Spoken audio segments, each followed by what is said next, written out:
Un crâne, une dette, un règlement de compte, Lock Miquelic devient le théâtre d'un thriller implacable. À Lock Miquelic, les marais de Penmaney dorment sous une brume glaciale. Nous sommes en janvier. Le jour peine à se lever. L'eau suinte entre les roseaux et le vent fait frémir les herbes. Un chasseur avance, le chien à ses talons. Tout est silencieux, jusqu'à ce qu'une forme blanche attire son regard. Il s'accroupit. Là, le choc. Ses yeux s'écarquillent. Mais bon Dieu, mais c'est un crâne, souffle-t-il. Les orbites vides fixent le ciel gris. Le silence est assourdissant.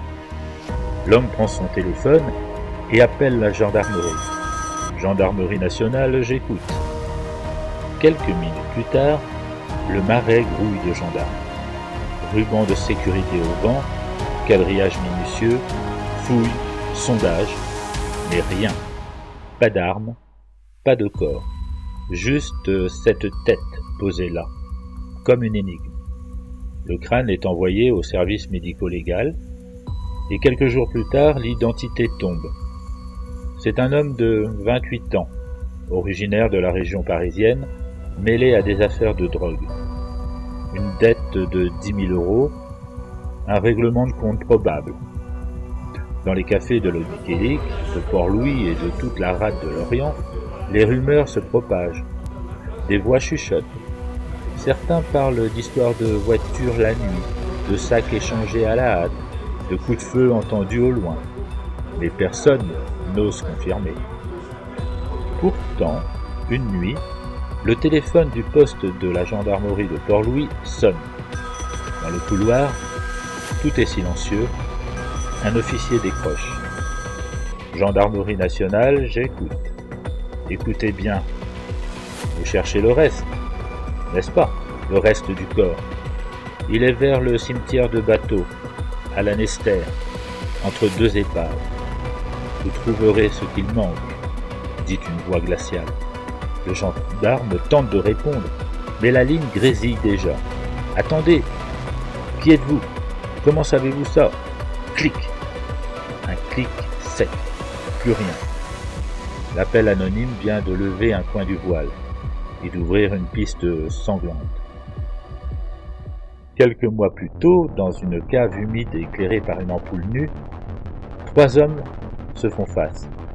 L'un d'eux à genoux, la tête en sang et les mains tremblantes, supplie.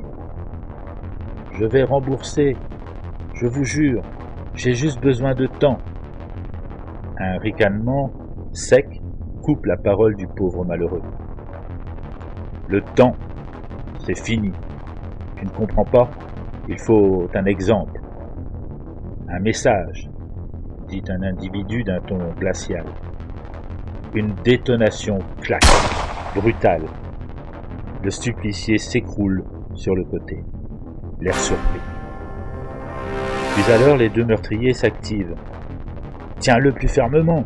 dit un des deux avec un couteau de boucher à la main. « Je fais de mon mieux, et ne me mette pas du sang partout. » Au bout d'un moment, la tête de la victime est séparée du corps. Puis un silence, épais comme le brouillard. Quelques jours plus tard, dans les marais de Penmaney, la brume recouvre tout. 2 silhouettes s'avancent, portant un sac noir. Elles s'arrêtent au bord de l'eau. « Ici, ça fera l'affaire. Tout le monde saura, » murmure l'un. « Tu crois qu'ils comprendront ?» demande l'autre. « Oh, ils comprendront. Dans ce milieu, une tête seule, ça veut dire trahison. Ça veut dire le prochain, c'est toi. » Le sac s'ouvre. Une forme roule dans la vase. Le crâne se fige dans la boue. Les orbites vides, tournées vers le ciel. Elles deviennent le plus cruel des messages. Un témoin solitaire, discret, est convoqué par les autorités. Dans la salle d'interrogatoire, ses mains tremblent. Cette nuit-là, j'ai entendu une voiture. Tard. 2 hommes en sont sortis. Ils transportaient quelque chose, un sac. Ils ont rigolé. Et l'un d'eux a dit « On va leur montrer comment on règle une dette ici ». Le silence s'épaissit. Il baisse les yeux. Qui? Qui était-il? Vous les connaissez? Presse l'enquêteur. Non, je ne les connais pas, et je ne voyais pas leur visage. Même si je savais, je ne parlerais pas. Je ne tiens pas à finir comme ce pauvre gars. Cimetière de bateau de Kerry, à Lanester. Des gendarmes avancent jusqu'aux épaves. Entre celles-ci repose un squelette. Un corps sans tête. Ça y est, on l'a retrouvé, souffle un enquêteur. L'ADN confirme. C'est le même homme. Le puzzle macabre se recompose. Le crâne dans les marais de Penmaney, le corps ici, sous le pont du bonhomme. Mais le mystère s'épaissit. Qui a tué? Pourquoi ce crâne exposé? Finalement, 2 hommes sont arrêtés, accusés, enfermés. Mais dans les salles d'interrogatoire, les murs n'entendent que des dénégations. L'arme n'est jamais retrouvée. Les témoins se taisent.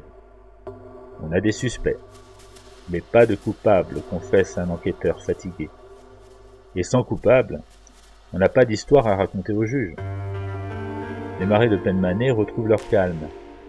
Les roseaux dansent doucement dans la brume. Mais pour ceux qui savent, chaque souffle de vent rappelle une question. Pourquoi ici? Pourquoi ce crâne abandonné dans la vase? L'affaire se termine sur une condamnation. Plusieurs années plus tard. Les 2 suspects sont jugés. Mais le doute subsiste.